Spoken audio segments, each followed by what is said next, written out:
बहुत समय पहले सुवर्णपुर नाम का एक राज्य था। वहां महाराज आदित्य और उनकी रानी वसुंधरा राज करते थे।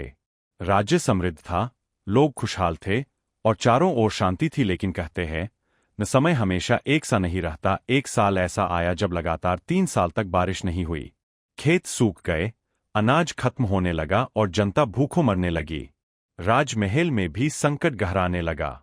मंत्रियों ने सुझाव दिया, महाराज, हमारे पास अभी भी गुप्त खजाना है, इसे महल और सेना की रक्षा के लिए बचाकर रखना चाहिए। लेकिन रानी वसुंधरा ने कहा, राजा, यदि हमारी जनता ही भूखी मर गई तो यह राज्य और ये महल किस काम के। राजा आदित्य गहरे विचार में पड़ गए। अगली सुबह राजा ने दरबार में ऐलान किया, महल का खजाना जनता का है, इसे गोदाम खोलकर हर जरूरतमंद को अनाज दिया जाए। रानी ने खुद अपने हाथों से भूखे बच्चों को खाना खिलाना शुरू किया।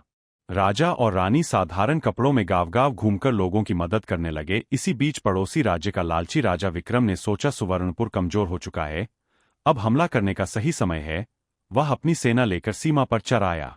जब यह खबर पहुंची तो मंत्रियों ने कहा, महाराज, हमारे पास सेना को वेतन देने तक के पैसे नहीं है, युद्ध कैसे लड़ेंगे। राजा आदित्य ने मुस्कुराकर कहा, हमने जनता का साथ दिया है, अब जनता हमारा साथ देगी। अगले ही दिन चमत्कार हुआ।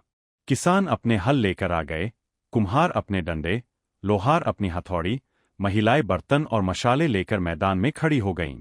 पूरा राज्य एक साथ उठ खड़ा हुआ। जब युद्ध हुआ तो जनता और सेना मिलकर दुश्मनों पर टूट पड़ी। पड़ोसी राजा विक्रम को हार मानकर भागना पड़ा। युद्ध के बाद फिर धीरे धीरे बरसात आई, खेतों में हरियाली लौट आई। लोग कहते थे, राजा आदित्य और रानी वसुंधरा सिर्फ हमारे शासक नहीं, हमारे परिवार जैसे है। राजा और रानी ने सीखा, राज्य महलों से नहीं, जनता के विश्वास से चलता है। ऐसी कहानी के लिए सब्सक्राइब करें कृष्णा मोटिवेशनल।